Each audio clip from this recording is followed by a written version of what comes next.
We tend to think of the practices of farming, the management techniques and practices, as technology or as a series of practices. The reality is their culture. And you can change practices if it's just practices relatively quickly. If it's culture, it doesn't change that rapidly. It takes time. It takes um, a change of consciousness and a change of comfort level to be interested and open to that kind of change. And I think we need to be realistic. That's what it's going to take.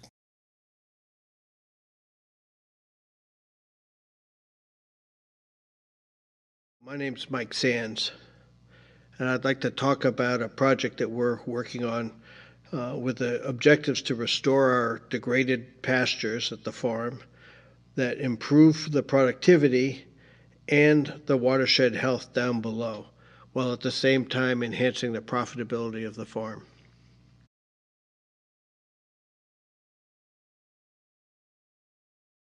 I've been the owner operator of Bean Hollow Grassfed since its inception, kind of, so I think 4 years ago. Now we operate on land at Over Jordan Farm. Before that, I've been in agriculture and agricultural development, kind of all my life. Had an advanced degree from Cornell. Did a lot of work internationally with small farm development in Africa and Latin America. Then ran a rodeo research center for organic agricultural research. And then the last 20 years, I've been working on a project that combined both land conservation, market development for new homes, and using that to fund land protection and the development of healthy working landscapes. But I've since retired from that, and I'm here in Virginia trying to practice what I've been preaching for 60 years.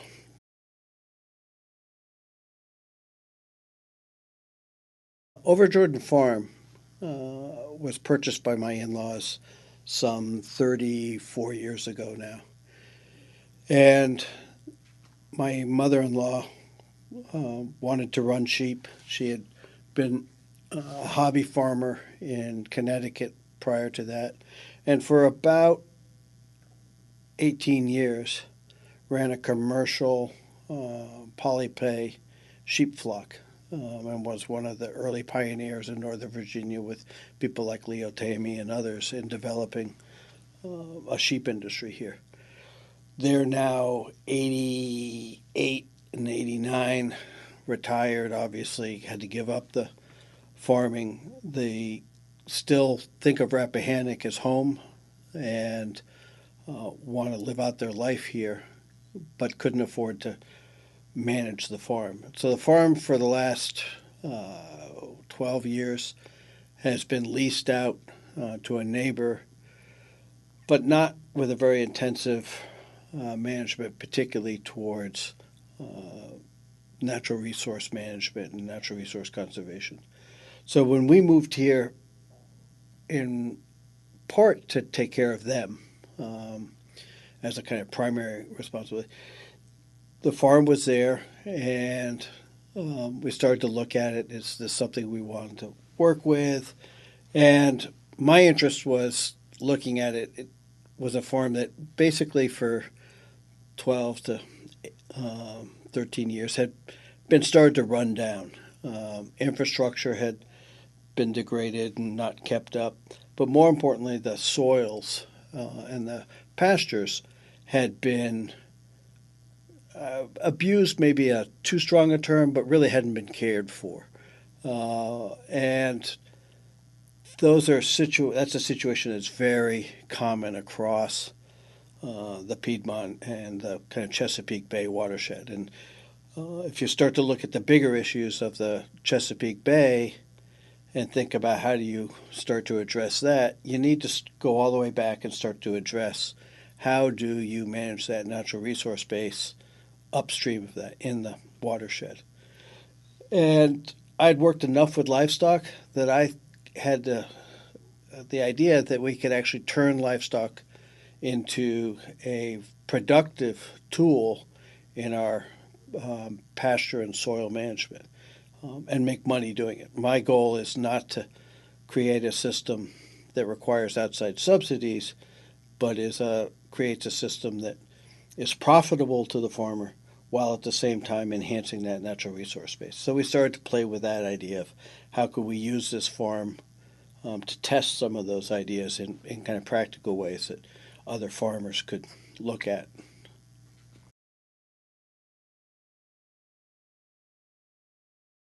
We typically think about overgrazing being too many animals on too little land.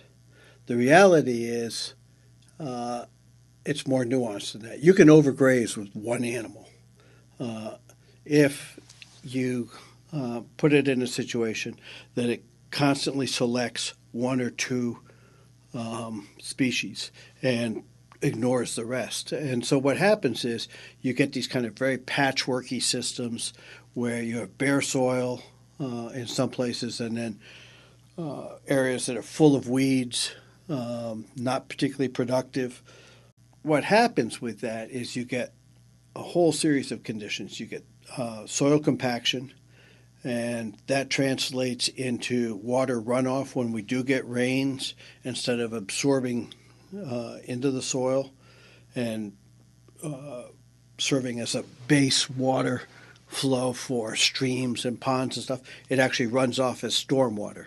And you almost have to have the same thing, the same concept that we do for a development where you have stormwater basins, catchment areas. Well, that isn't a particularly appropriate way to manage farming.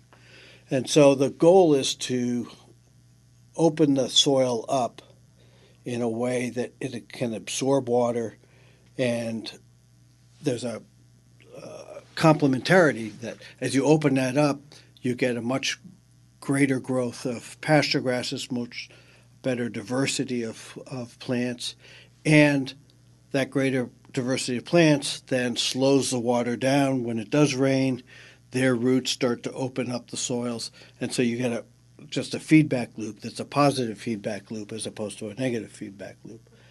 For the farmer, one of the exciting pieces of that is that the more high-quality forage you have in your pasture, both more animals that I can maintain and less feed I have to purchase during the winter or even the summer slump.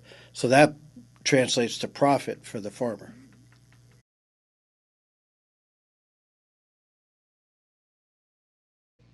Several years ago, a number of farmers in Rappahannock and Fauquier County were interested in finding ways to improve their operations.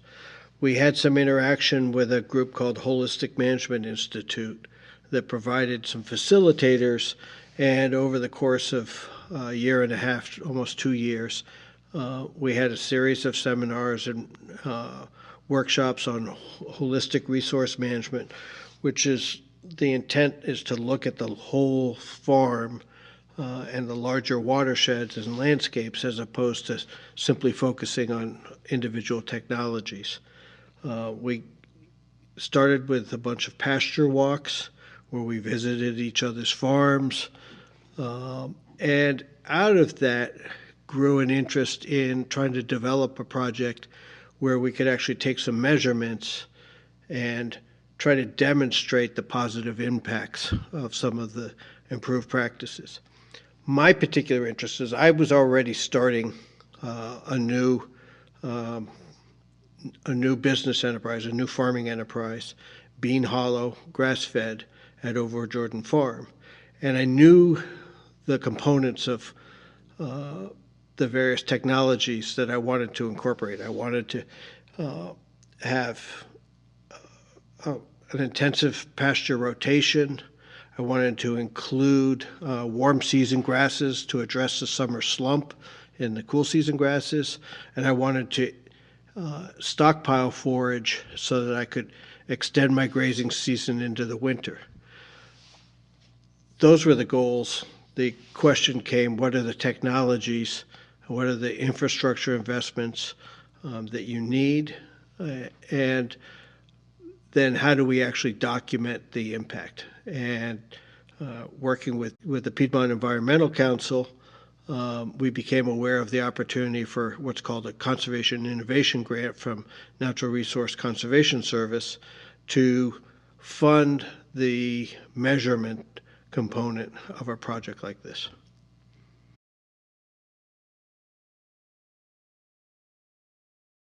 We're primarily a sheep farm. We have lots of animals. We have sheep, we have cattle, we have some pigs, we have goats, we have chickens. But for the purposes of most of this work, we're primarily a sheep farm. Most people think of sheep as a kind of woolly little beast that produces wool and lamb. We focus primarily on lamb production. We, in fact, use hair sheep as opposed to wool-based breeds. So our breeds are Katahdins and Dorpers. They don't need to be shorn every year. They basically just shed out the little bit of wool that they have, which dramatically reduces the labor requirement. They're also more resistant to internal parasites than typical wool sheep. We do have some cattle. We typically custom graze cattle, meaning we don't own the cattle. Someone else owns the cattle and pays us to manage them on our farm. So they're, in essence, paying for feed. That helps us in terms of getting that diversity that we want on the farm. But it also allows us to adjust the stocking rates depending on forage use. So if we go into a drought, I don't have to sell my ewe flock. I can actually just say to the cattle owner, you know what, you got to take your animals back. I don't have enough feed for them. And that reduces that yield.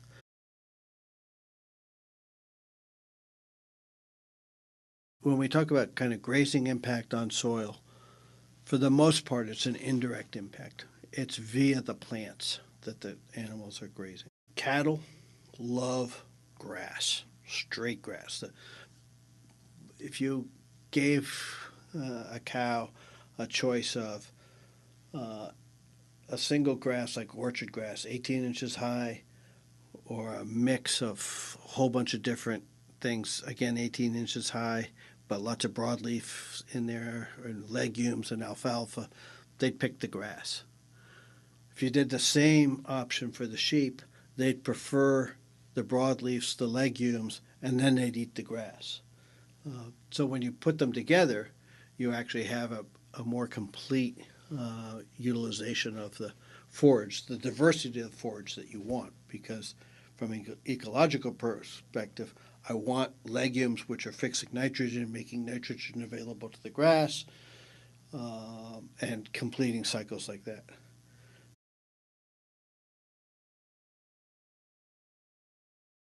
Our goal with the rotational grazing is to do two things, and they're obviously related.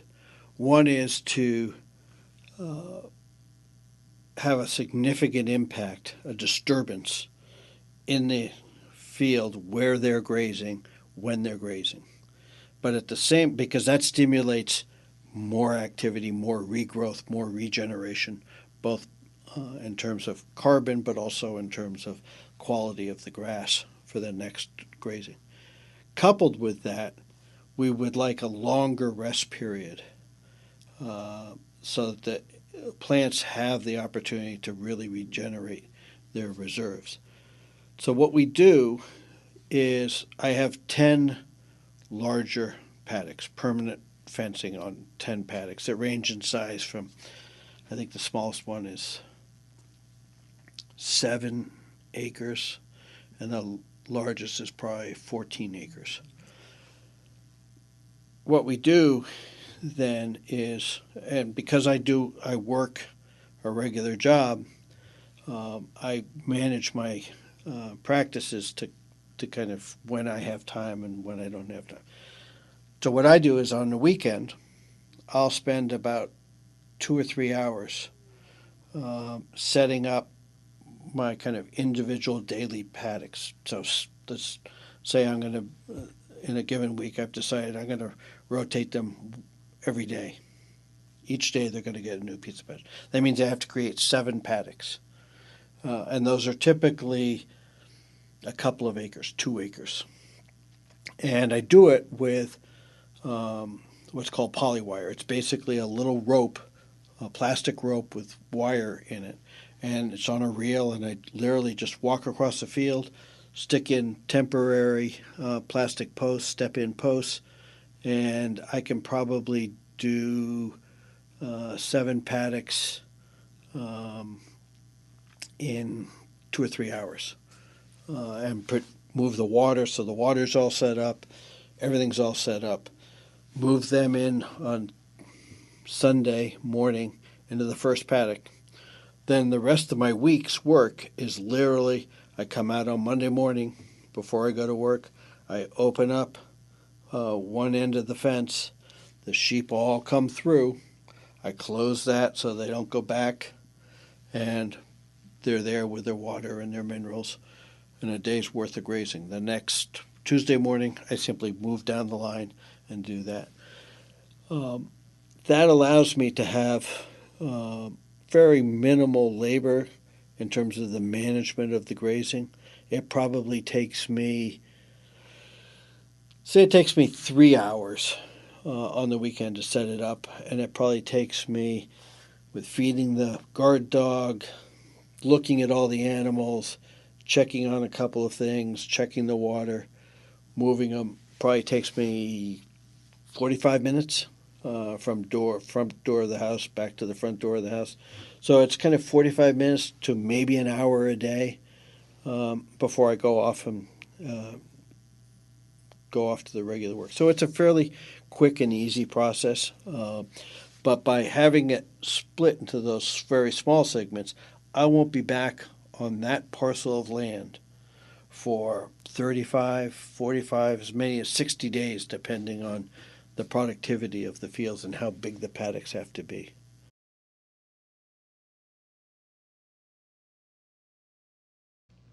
The warm season grasses, the warm season pastures, give us a number of benefits. First, for the farmer, their growth is focused on the months of June, July, and August, which is when our cool season grasses, our fescues and orchard grasses, tend to slump. In part, they do this because they have an incredibly deep root structure. So where orchard grass and fescue may have roots down as far as 3 feet at the maximum, many of these warm season grasses, big blue stem, Indian grass, some of the other forbs that are associated with them, often have roots as deep as 20, 25 feet. So they're able to both pull nutrients and water from a deeper horizon, and they also store carbon much deeper in the system. That is part of the contribution that they make also to the environment. They both allow more water infiltration because of these root channels, and they provide a greater habitat, particularly for pollinators in the summer and for birds in the winter.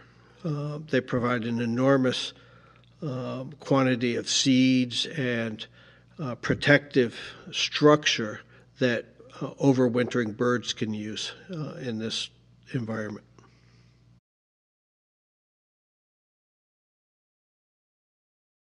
One of the early decisions was that it didn't make any sense for us to make hay. There's no way a small farmer can make hay cheaper than they can buy it. So we decided that we would put all of the hay land into pasture production and then buy what hay we needed when we needed it. One of the problems with hay production, also from an ecological value, is that you're basically harvesting the nutrients in the grass, then in the hay, and then you're exporting that to some other farm or other location where the hay is actually going to be fed and the animals are going to live. So you have no return of nutrients to the system via manure or trampling or anything else. By putting that all into pasture production, you have a much closer ecological cycle, a much tighter ecological cycle. So when we started to think about how we were going to measure some of these impacts that we were originally going to look for in terms of soil and plant diversity, et cetera, we decided we'd do 4 transects, 4 locations permanently located that we could follow over time, over the 3 years of the project. We decided additionally that we would put 2 of those transects in fields that had been in pasture forever. So we have 2 pasture transects, and then we have 2 transects in hay fields or fields that were previously in hay and we were converting to pasture. But the idea behind a transect is to have a permanent sampling location where you can come back to year after year after year and know that you're basically sampling the same site. When we first started the transects at each one, we knew we were going to take all these measurements, but we thought it would also be interesting visually to start to see what it looked like in terms of the what happened at those sites on a daily basis. And so we set up cameras at each site that basically took a picture every set frequency of time over the course of the day, every day for the 3+ years. So it's literally a time-lapse photography that you can download and just run through.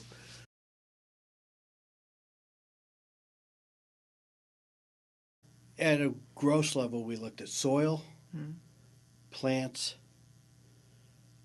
habitat, and just a general observation in the fields. And then we looked in on kind of my side, the private farmer side of it. We looked at productivity, how many pounds of meat did we produce, and profitability. How much did it cost us? How much did we gross in revenue, and what was our net?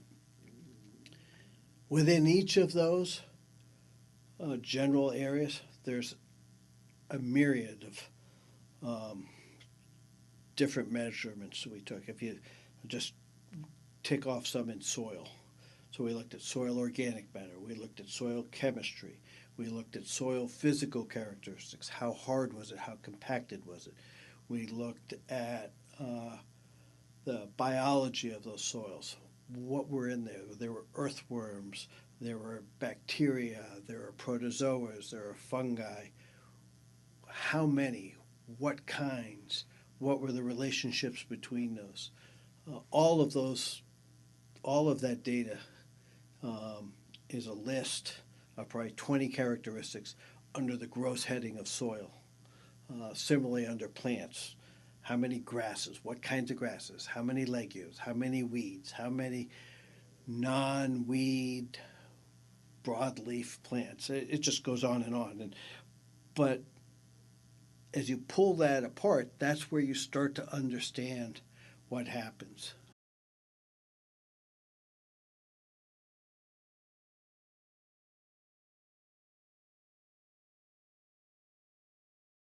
My name is Shai Gajar. My background is a master's in rangeland ecosystem science, which is basically the management of grasslands for ecological benefits and also economic benefits as well with livestock production.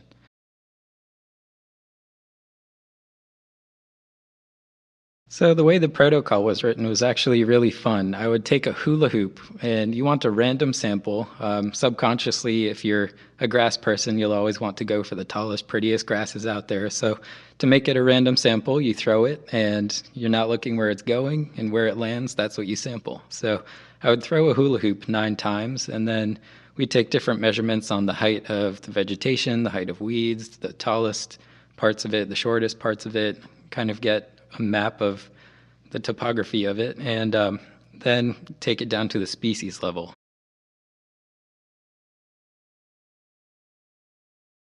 So rotational grazing is a pretty broad term. It just means you're moving the animals at least a few times a year.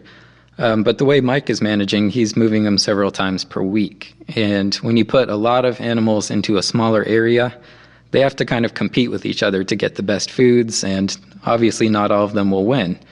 And so a lot of the times it just translates into animal psychology, with the pressures from competing with the other animals in that paddock that they're in. So they'll start sampling things they wouldn't have thought of before, and then they'll discover, oh, that's actually a really good food. The same way if we go to a restaurant that's an all-you-can-eat buffet and the line is pretty long, you're just going to grab what you can, and then you might discover, oh, I actually like that salad.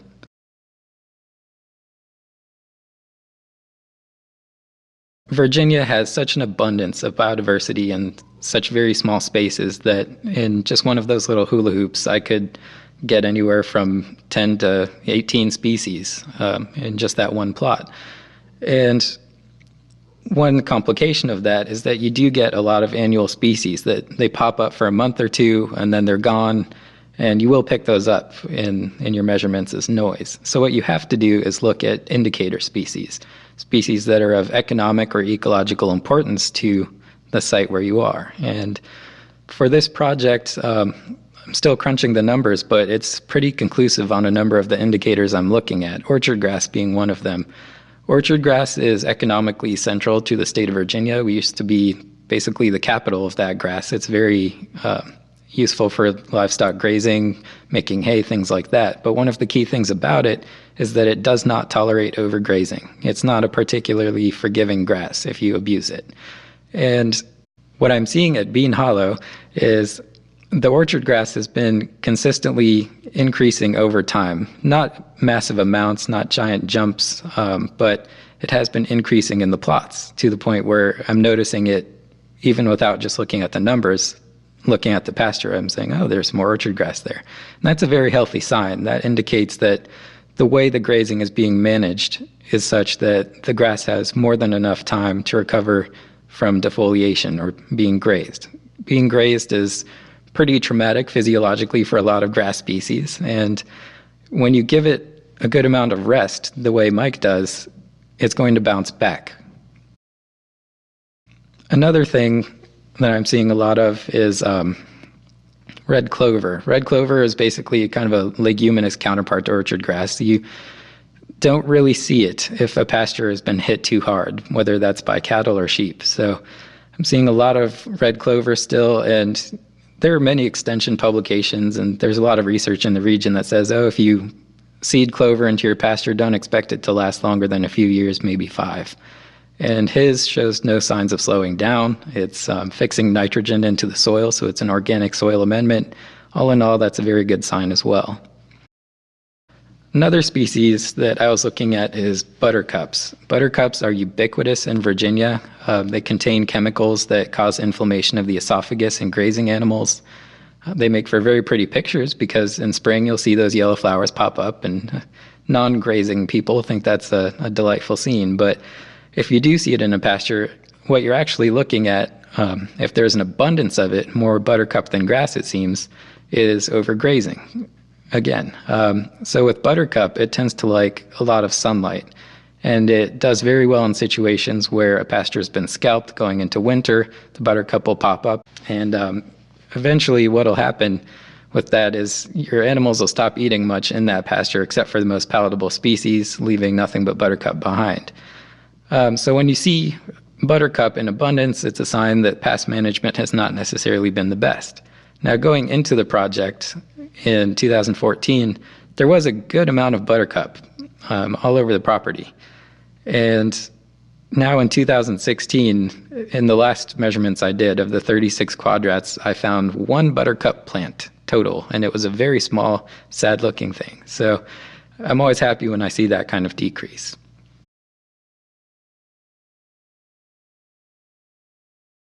Looking at the numbers of species per quadrat, I'm finding there's no decline in the diversity at all.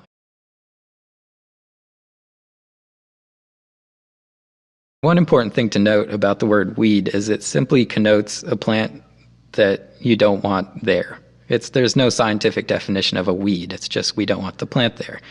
And a lot of the things that Mike has in his pastures would be considered weeds by conventional people.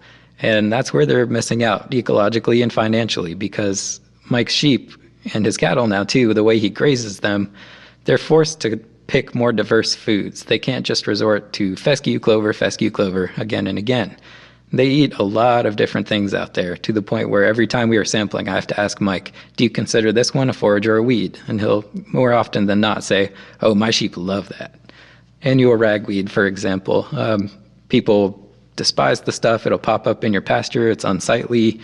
It can cause allergies and so on. But actually, nutritionally, it's approaching the levels you would see in alfalfa in terms of usefulness. It's got great protein, good energy to it for the animals. So if your animals get familiar with a plant like that, it becomes economically useful. You're not spending money trying to kill it. You're actually benefiting from it financially. And ecologically, species like that serve a great purpose too. So when you have that kind of diversity, you have a built-in ecological resilience, which translates when you're grazing into an economic resilience as well. Instead of grazing one plant a lot and then you see that plant declining, they're grazing everything a little.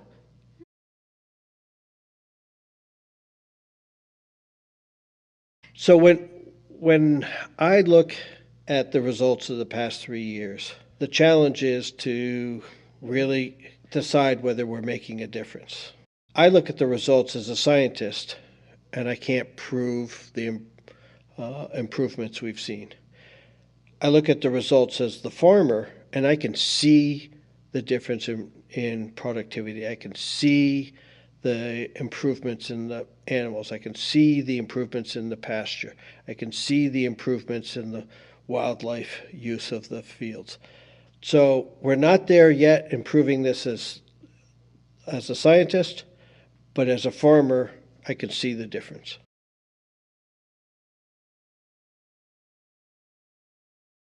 There are certain areas where we are seeing some very positive trends. Soil organic matter seems to be improving over time.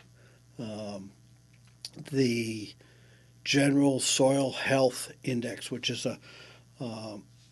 in some sense an artificial index that looks at everything from soil pH to organic matter to nutrients to hardness to bacteria levels, and then they mix that into a giant matrix, an index.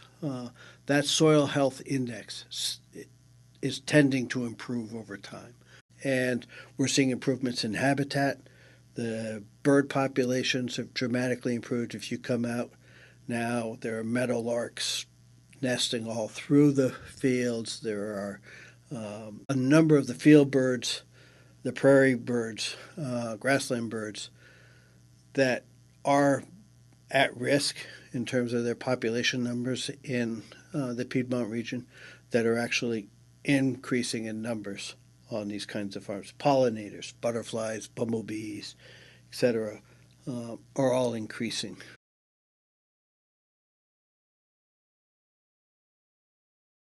I'm going to actually talk about two charts.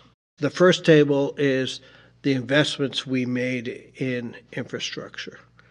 These infrastructure investments are really critical to being able to have a sophisticated, productive pasture rotation, which is the key to this entire project. We spent initially about $37,000, almost $38,000 on fencing. We spent about $17,000 on providing water to a greater extent of the pastures. And we spent about $6,500 planting warm season grasses to address that summer slump of June, July, and August. We were able to apply to the Natural Resource Conservation Service, NRCS, to cost share these investments. They reimbursed me about $42,000, which meant that my net investment was about $20,000. It's a significant investment, but we were able to pay that back in the increased productivity of the farm. The second table really addresses that repayment. As you can see here, we have some just general numbers from 2013, 2014, and 2015, years that we have full data from. In 2013, we started the project. We actually had no revenue that year because we started late in the year and we didn't sell our first livestock until 2014. So that year we actually had an expense of $11,000 and no revenue against that. So you see a net that year of minus $11,000. In 2014, we sold $13,000 worth of lamb. We received about $2,700 in fees for custom grazing cattle, and our expenses were about $16,500. So we lost in year two $47,000 or $47. In 2015, we made money for the first time. We sold $20,000 worth of lamb. We had custom grazing revenues of about $8,000, and our expenses were $28,000. And so we essentially broke even. We were just slightly positive at $139. However, what's important to realize is that in the expenses of those first 3 years, all of the investment we made in terms of fencing, water development, warm season grasses, have all been apportioned to the first 3 years as opposed to over 7 or 8 years. So our investment costs are now completely paid for. In 2016, we don't have the final numbers yet, but we're on track to sell about $35,000 worth of lamb. We'll do about $8,000 again in custom grazing for a total revenue of about $43,000. Our expenses are a little lower now. They're about $25,000 projected out, and that projects to a net positive of $18,000 in our fourth year. I would expect that as our productivity improves and we hone in a little bit on cost control, that net revenue number will continue to increase.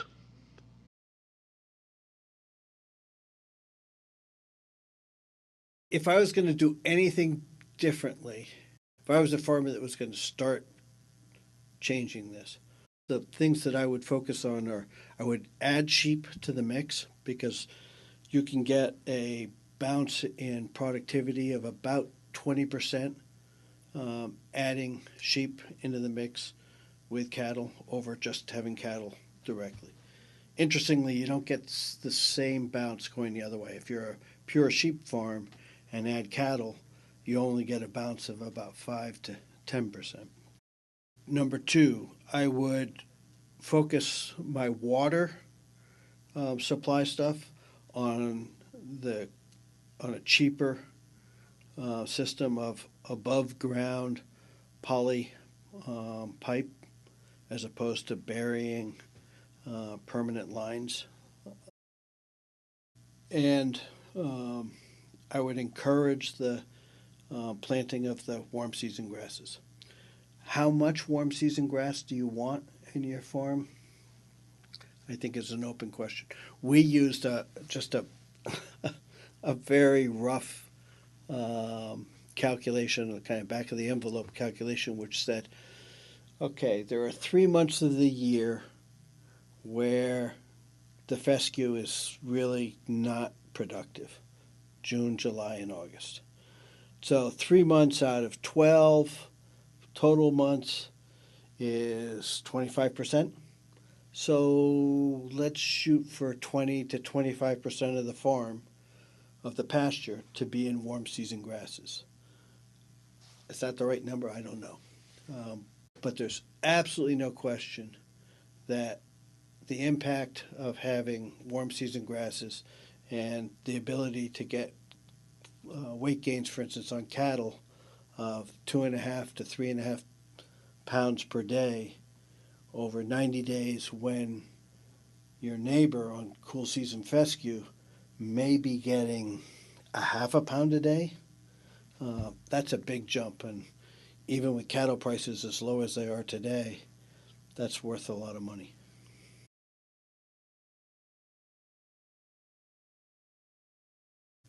For the farmer, the most important long-term practice is cash. Show me the money. The challenge that we have ecologically in the Chesapeake Bay watershed is driven in large part by the fact that farming is a marginal enterprise in most of the conventional systems. And so, what farmers have had to do when they work within the confines of the conventional protocols is cut corners. And that's what's gotten us into trouble. By breaking that paradigm and changing the protocols to a more biologically based system, reducing our costs, increasing our revenues, that allows us as farmers to make more money, which allows us to invest in the land, to invest in our communities in a way that we can't otherwise. And that can't help but have a better impact both on the life of the farmer, but the life of the community and on the natural resource base. I want to be able to go swim and eat out of the Chesapeake Bay without worrying about pollution. And that really comes from the land use and covering the soil. The more cover we have on those soils all the time, 365 days a year, the cleaner that water will be downstream.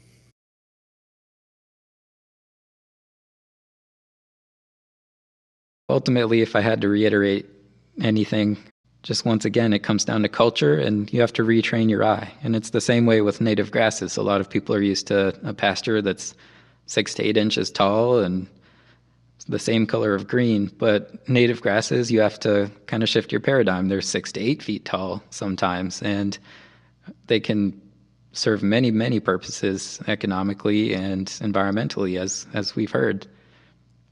So basically, it's just being open to different changes that can make your life easier that you might not necessarily have thought of before.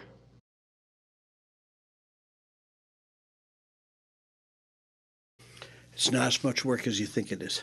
Every cattle farmer I know loves to go out and look at their animals. Almost all of them do it every day. The added cost, labor cost, of getting out of the truck, opening a gate, watching the cattle walk through, closing the gate, isn't that great? The added benefit of that is that anytime you're around the animals more, you are much more apt to pick out the sicker animal before it's a real problem, so that your costs, your vet costs, your animal loss numbers can be dramatically reduced. They're also much easier to handle. I'd much rather work with 50 animals that have been moved every day rather than animals that haven't seen anybody or been around people for the last 6 months, because that's dangerous. If you come and see us loading up either our sheep or cattle from somewhere, things, we're just walking into the chutes, and the animals follow you right in calmly and go right up.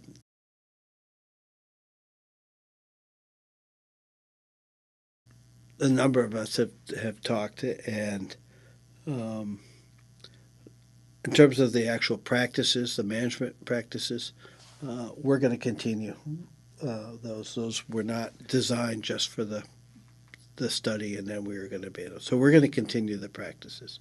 I'd love to have data from kind of 5 years out, 6 years out, because then I think some of the trends we're seeing will we'll have a lot more confidence in them.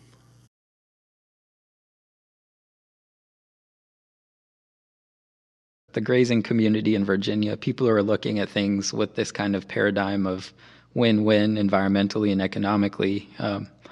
It's growing. It's probably still a minority, I would say, but I would not be surprised if it becomes a majority. But definitely the community that's in it right now, you all get to know each other, help each other out with different ideas, compare notes on the changes you're seeing in your animals and your landscape. And it's a very collaborative kind of enterprise, and it needs to be. And it's definitely helped getting information from one farm that can save trouble on another. Like even within the Piedmont Environmental Council, this project will inform grazing management moving forward at the Gilbert's Corner project. And that in turn, I have no doubt, will inform other farmers in the area. So it's a really momentum-oriented kind of thing. And the networks are growing, they're growing stronger, and they're growing wider. And it's building momentum to a really good place right now.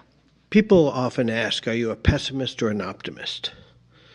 And my argument is, if you're a farmer, if you're looking at ecological change, if you're looking at rejuvenating local economies, you're an optimist. You have to be. You have to be looking out at the long picture.